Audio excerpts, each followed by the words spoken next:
हरे कृष्णा। आज की हमारी वीडियो का टाइटल है किसकी प्रतिज्ञा बड़ी है, भगत की या भगवान की।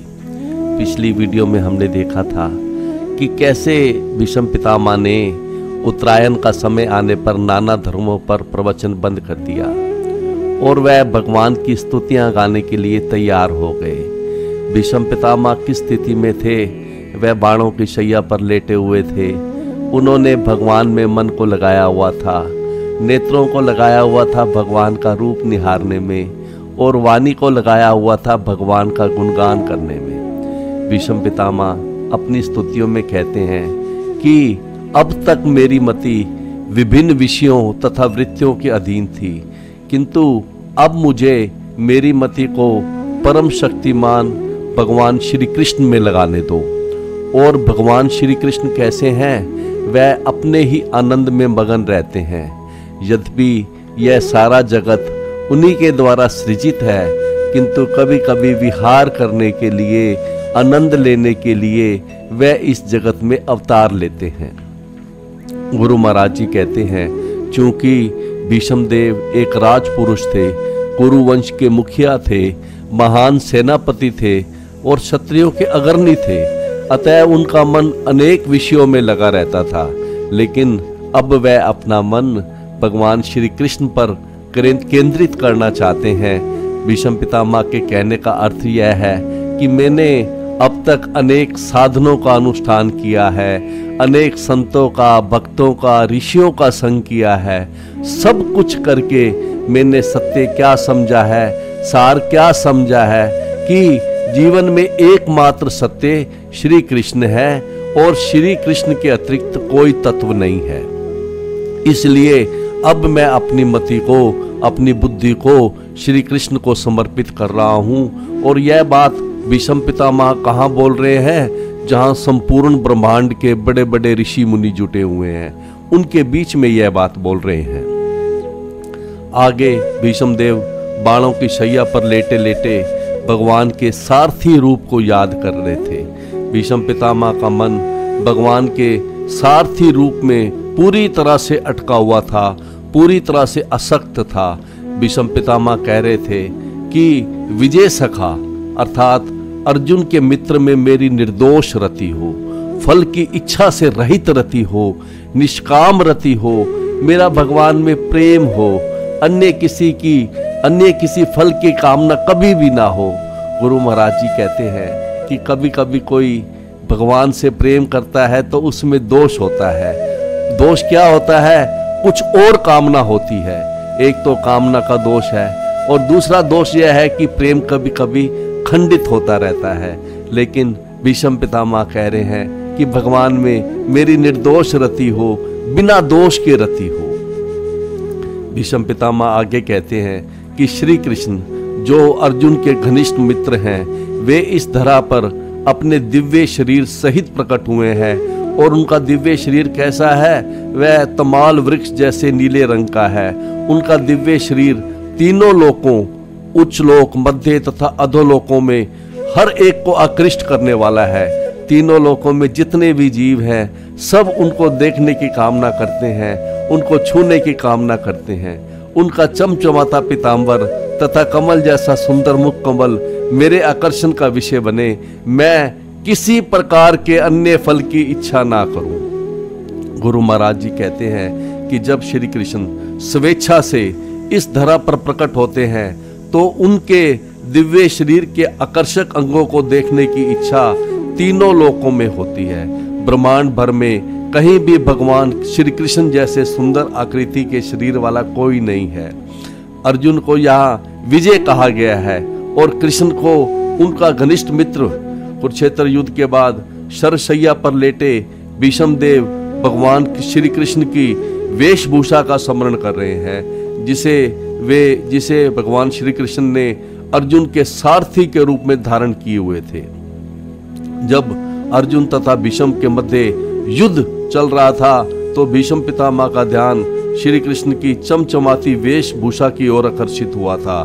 जब श्री कृष्ण अर्जुन के सारथी थे तो सूर्य की किरणें भगवान के वस्त्रों पर पड़कर चमक रही थी और ऐसी किरणों के परावर्तन से, रिफ्लेक्शन से जो सुंदर रंग उत्पन्न हो रहा था, वह भीष्म देव से भुलाए भी नहीं भूला जा रहा था। यहाँ भीष्म देव भगवान को विजय सखा अर्थात अर्जुन के मित्र से संबोधित करते हैं, क्योंकि जब भगवान को उनके भक्तों के साथ जोड़कर पुकारा जाता है तो भगवान अतीव प्रसन्न होते हैं। जैसे भगवान को अगर पुकारा जाए यशोदा नंदन, नंदलाल, देवकी नंदन, तो भगवान अतीव प्रसन्न होते हैं। आगे भीष्म पितामह याद कर रहे हैं कुरुक्षेत्र के युद्ध की। वह कहते हैं कि जब अर्जुन और मेरा युद्ध हो रहा था तो रथ को तेज वेग के चलाने से घोड़ों के खुर से धूली उड़ती थी। उस धूली के उड़ने से श्री कृष्ण के केश धूली दूषित हो रहे थे और धूली दूषित केश इधर उधर बिखर रहे थे और भगवान इतने व्यग्र थे अपने सखा अर्जुन को विजय दिलाने के लिए। उनको फुर्सत नहीं थी कि वे अपने केशों को संवारे, अपने केशों की धूली हटाएं। सारथी का कर्तव्य है कि रथ का संचालन इतनी कुशलता से करे ताकि रथ और रथी की रक्षा हो। भगवान रथ चलाने में, सारथी का कार्य करने में इतना परिश्रम कर रहे थे कि उस परिश्रम के कारण उनका मुखमंडल पसीने की बूंदों से भीग गया था। पसीने के श्वेत बिंदु भगवान के मुख कमल पर उभर आए थे। भगवान को फुर्सत नहीं थी पसीना पूछने की। इस तरह से भगवान कठिन परिश्रम कर रहे थे अर्जुन को विजयी बनाने के लिए। भीष्म पितामह कहते हैं कि मैंने उनको, भगवान को कई बाण मारे। मेरे नुकीले बाणों से उनका कवच कहीं कहीं से टूट गया था, कहीं कहीं बाण भी उनको लग गया था, लेकिन भगवान आनंद में थे। मेरे तीक्ष्ण बाणों से बने घावों से उनके अलंकरणों की शोभा और अच्छी लग रही थी और मेरा मन उन्हीं श्री कृष्ण के पास चले, उन्हीं में रमन करे। गुरु महाराज जी कहते हैं कि भगवान की इस शोभा को अर्जुन ने नहीं देखा था, इसको देखा था विपक्ष से लड़ने वाले भीष्म पितामह ने, क्योंकि सारथी के रूप में भगवान आगे रहते थे और भीष्म देव सामने से लड़ रहे थे। और भगवान को अपने परम भक्त भीष्म देव द्वारा उत्पन्न घाव आनंद प्रदान कर रहे थे। भीष्म देव भगवान के 12 प्रमुख भक्तों में से एक हैं। गुरु महाराज जी कहते हैं कि भगवान की सेवा 5 प्रमुख रसों से की जाती है। वह रस है शांत रस, दास्य रस, साख्य रस, वात्सल्य रस तथा माधुर्य रस। जब भगवान की दिव्य प्रेममयी सेवा इन 5 प्रमुख रसों में से किसी भी एक रस में प्रेम तथा अनुराग से की जाती है तो भगवान उसे ग्रहण करते हैं। और भीष्म देव दास्य भाव से भगवान के महान भगत थे। अतएव जब भगवान के दिव्य शरीर पर भीष्म पितामह ने तीक्ष्ण बाणों की वर्षा की तो वह किसी अन्य भक्त द्वारा उन पर की गई कोमल गुलाब के पुष्पों की वर्षा के समान थी। वास्तव में अपने दिव्य शरीर के कारण भगवान को बाण लगने से तनिक भी पीड़ा नहीं हुई, क्योंकि उनका शरीर पदार्थ नहीं है। उनका शरीर उसी चीज से बना है जिस चीज से हमारी आत्मा बनी है, वे परमात्मा है। वे तथा उनका शरीर दोनों पूर्ण रूप से आध्यात्मिक है और आत्मा को ना छेदा जा सकता है, ना जलाया जा सकता है या सुखाया नहीं जा सकता, उसको गीला भी नहीं किया जा सकता। आगे भीष्म पितामह युद्ध के प्रथम दिन को याद करते हुए अपनी स्तुतियों में कहते हैं कि उनका उस पार्थ सखा में हमेशा मेरा प्रेम रहे।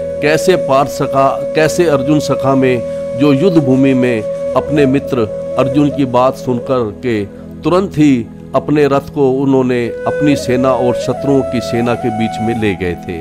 भगवान अर्जुन का केवल रथ ही नहीं हाके, उन्होंने सारथी का काम ही नहीं किया, बिल्कुल उन्होंने सेवक जैसा व्यवहार किया। ज्यों ही आज्ञा हुई अर्जुन की, भगवान ने तुरंत रथ को दोनों सेनाओं के बीच में ले जाकर खड़ा कर दिया और वहां रुककर उन्होंने अपनी कृपा पूर्ण चितवन से विरोधी पक्ष के सैनिकों की आयु क्षीण कर दी, हर ली। यह सब शत्रु पर दृष्टिपात करने मात्र से ही हो गया। भीष्म पितामह कहते हैं कि मेरा मन उन श्री कृष्ण में स्थिर हो जिन्होंने अपनी दृष्टिपात से ही विरोधी पक्ष की आयु कम कर दी थी, छीन ली थी, हर ली थी। गुरु महाराज जी कहते हैं कि भगवान ने अपनी कृपा से भरी हुई चितवन से विपक्षियों की आयु हर करके उनको मोक्ष दे दिया। आयु हर लिए भगवान, इसका वास्तविक अर्थ यह है कि आगे उन्हें अब प्राकृत शरीर नहीं मिलेगा। भगवान ने सबको मुक्त कर दिया। कहा जाता है कि कुरुक्षेत्र के युद्ध में सम्मिलित सारे योद्धाओं को मोक्ष प्राप्त हुआ, क्योंकि मृत्यु के समय उन्होंने भगवान का साक्षात दर्शन किया था। अतएव अर्जुन के शत्रुओं की आयु को क्षीण करने का अर्थ यह नहीं है कि भगवान अर्जुन का पक्ष ले रहे थे। वस्तुतः वास्तव में वे विपक्षियों पर भी कृपालु थे, क्योंकि अगर विपक्षी सैनिक या सेनापति यदि सामान्य तौर पर घरों में अपने अपने घरों में मरे होते तो उन्हें मोक्ष प्राप्त ना हुआ होता। अतएव भगवान सर्व मंगल में हैं और वे जो कुछ करते हैं वे सबों की भलाई के लिए होता है। आयु का हरण करना, ऊपर से यह सब उनके घनिष्ठ मित्र अर्जुन की विजय के लिए प्रतीत हो रहा था, लेकिन वास्तविक रूप में यह अर्जुन के शत्रुओं अर्थात दुर्योधन के सैनिकों की भलाई के लिए था। तो यहाँ तक हमने पिछली वीडियो में किया था। तो आज की भागवत चर्चा के प्रथम श्लोक में भीष्म पितामह कह रहे हैं, भीष्म पितामह अपनी स्तुतियों में अब आगे कहते हैं कि अब वह भीष्म पितामह भागवत गीता के उपदेश की बात कर रहे हैं। भीष्म पितामह याद कर रहे हैं आगे की लीला को। कहते हैं कि वह वहित प्रतना मुखम निरीक्षे, कि दूर खड़े सैनिकों और सेनापतियों को अपने समक्ष देखकर, अर्थात जब अर्जुन ने अपने समक्ष मुझे देखा, आचार्य द्रोण को देखा, अन्य संबंधियों को देखा, तो उसने देखा कि ये तो सारे सवजन ही आए हैं युद्ध में, तो वह सवजन वधात विमुख से, तो वह सवजनों के वध से विमुख हो गया अर्जुन। क्यों विमुख हुआ?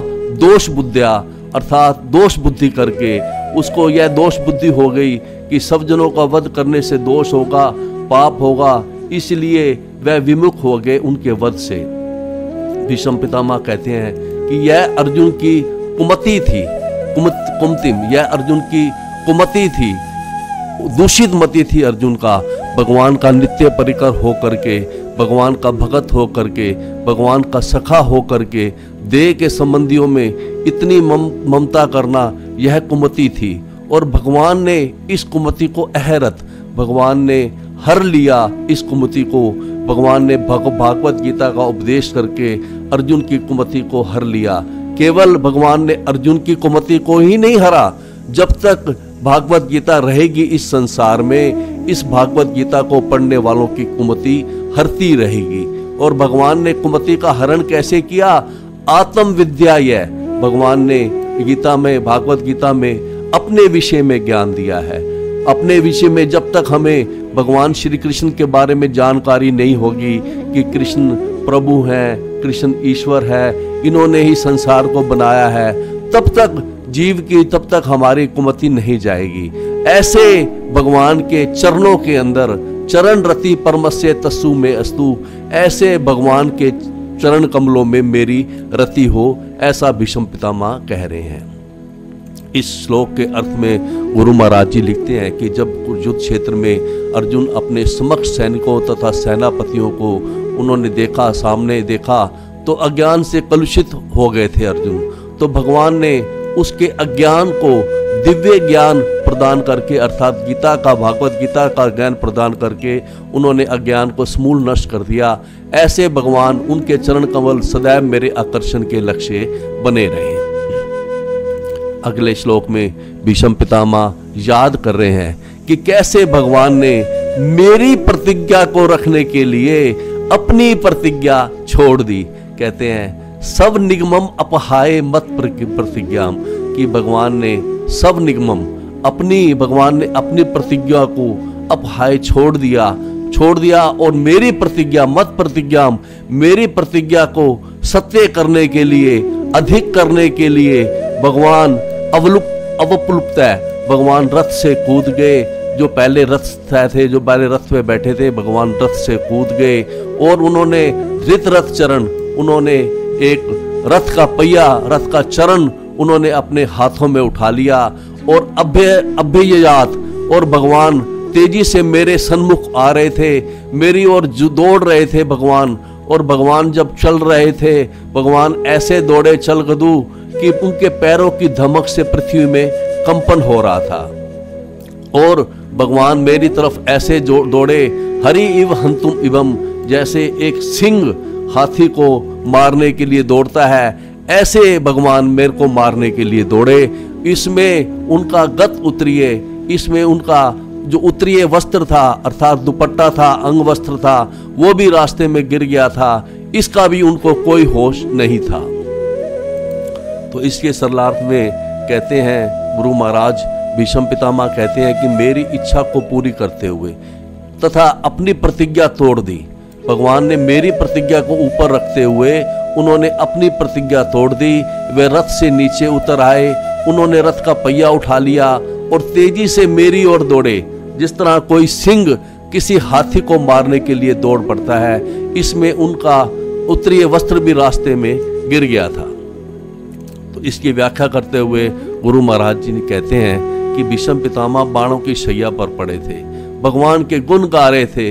वे अब वो उस दिन की याद कर रहे थे जिस दिन भगवान उनका वध करने के लिए इनके सामने दौड़े थे। याद कर रहे हैं कि भगवान कितने भगत वत्सल हैं। विशेषकर अर्जुन की रक्षा के लिए उन्होंने अपनी विश्व विख्यात प्रतिज्ञा को त्याग दिया और मेरी प्रतिज्ञा को उन्होंने अधिक सत्य किया।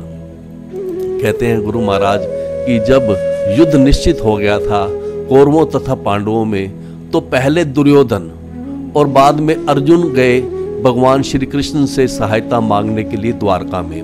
पहले दुर्योधन पहुंचा था द्वारका। उस समय भगवान सोए थे, द्वारकाधीश सोए थे, सोने का नाटक कर रहे थे।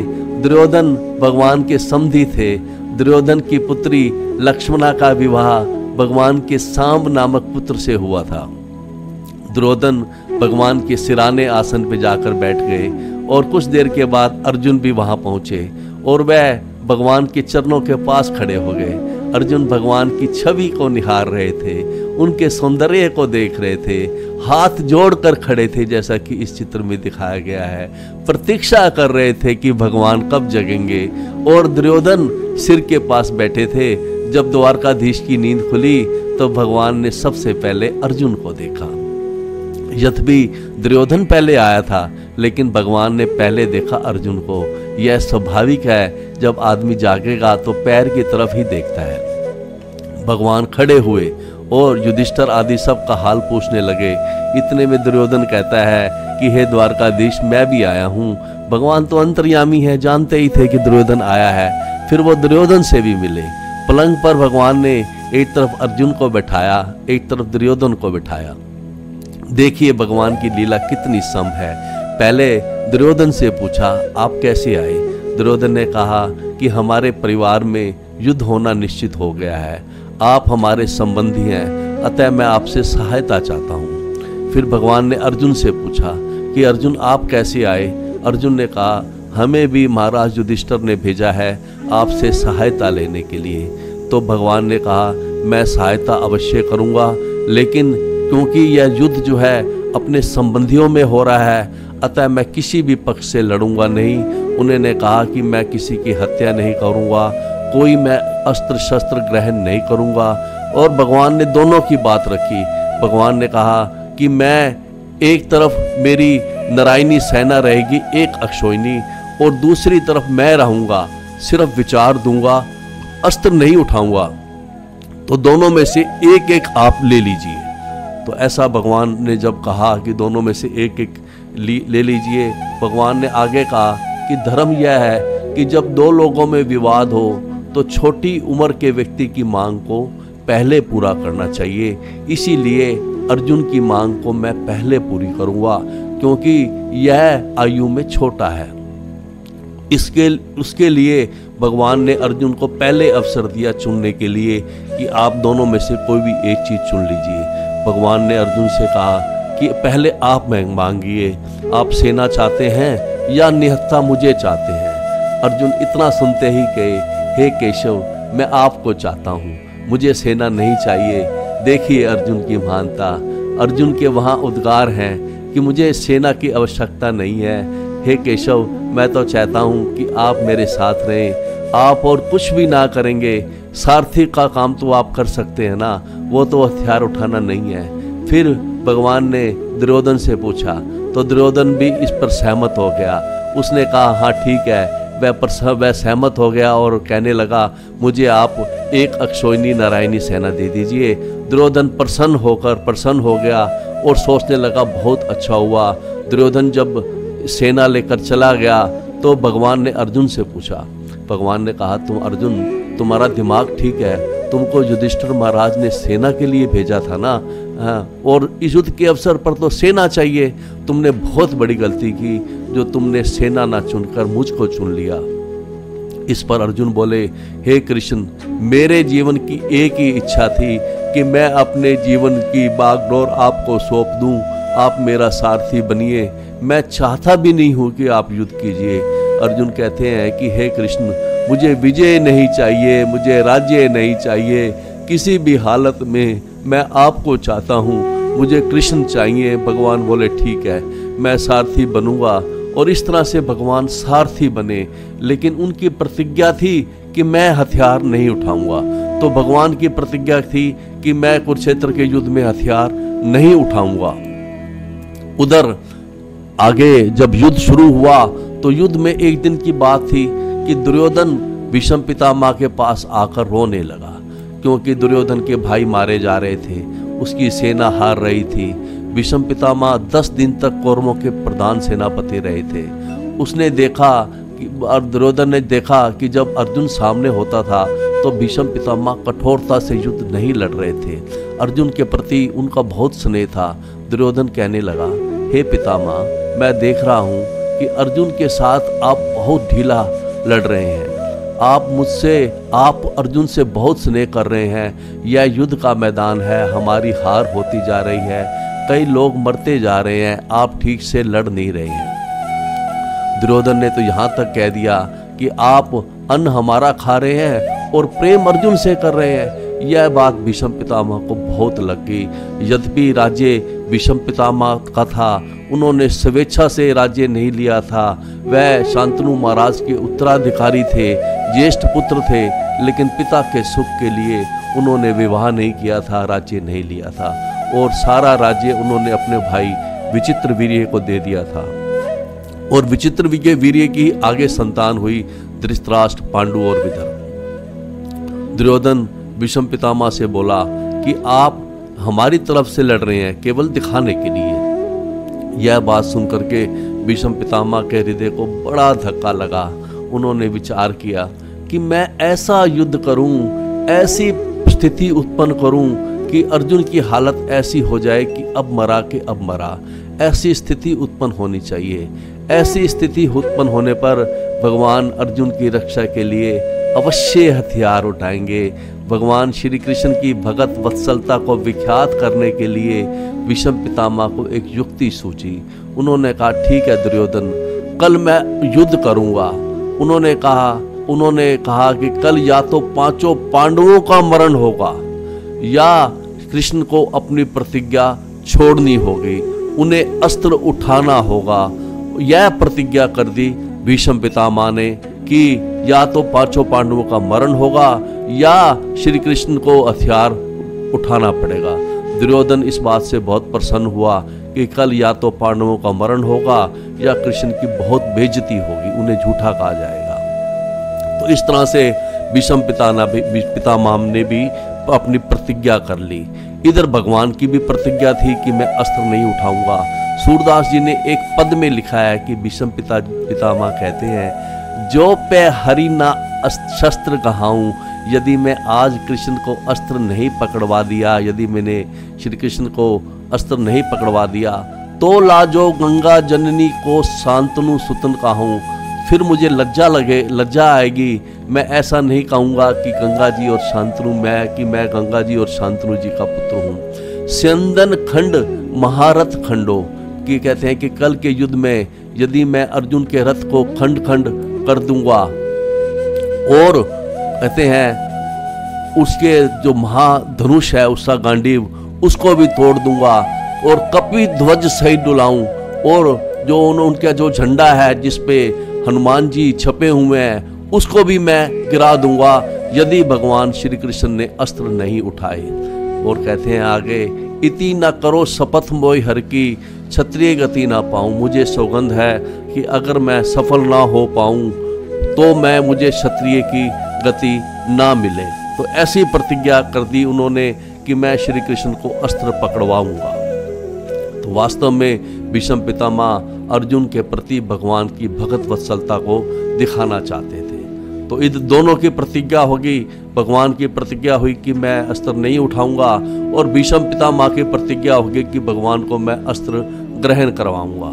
तो अगले दिन जब युद्ध हुआ तो भीष्म पितामह अद्भुत तरीके से लड़ रहे थे। वे बिजली की गति से वे बाण चला रहे थे। अर्जुन के साथ उनका बड़ा भयंकर युद्ध हो रहा था। ऐसा लग रहा था अब तो अर्जुन भीष्म पितामह के हाथों मारे जाएंगे। अर्जुन बाण तक नहीं चला पा रहे थे, केवल काट रहे थे। तो भीष्म पितामह के बाणों को केवल काटने में ही वो इतने परेशान हो गए। भगवान तो अपने भगत भीष्म पितामह के अभिप्राय को जानते थे। भगवान ने पीछे मुड़कर देखा अर्जुन की तरफ, तो उसी समय अर्जुन पसीना पोंछने लगे। अभी तक कभी युद्ध में अर्जुन को पसीना नहीं छूटा था, लेकिन उस दिन उन्हें पसीना आ रहा था। उस युद्ध में किसी के बाण ने अब तक अर्जुन के शरीर को छुआ नहीं था, क्योंकि भगवान रक्षक थे। लेकिन उस दिन भीष्म पितामह की फुर्ती के कारण अर्जुन को पसीना आ गया। अर्जुन लगभग हार ही चुका था। परिस्थिति इतनी नाजुक थी कि वह भीष्म देव द्वारा अगले ही क्षण मारा जाने वाला था।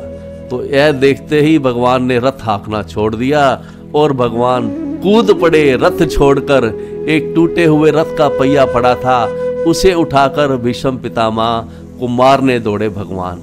इसी लीला की याद कर रहे हैं भीष्म पितामह बाणों शैया पर लेटे लेटे कि कैसे भगवान रथ का पहिया उठाकर मुझे मारने के लिए दौड़े थे। आगे कहते हैं गुरु महाराज, इधर भगवान की तो प्रतिज्ञा थी कि मैं इस युद्ध में बिना अस्त्र ग्रहण किए ही सहायता करूंगा।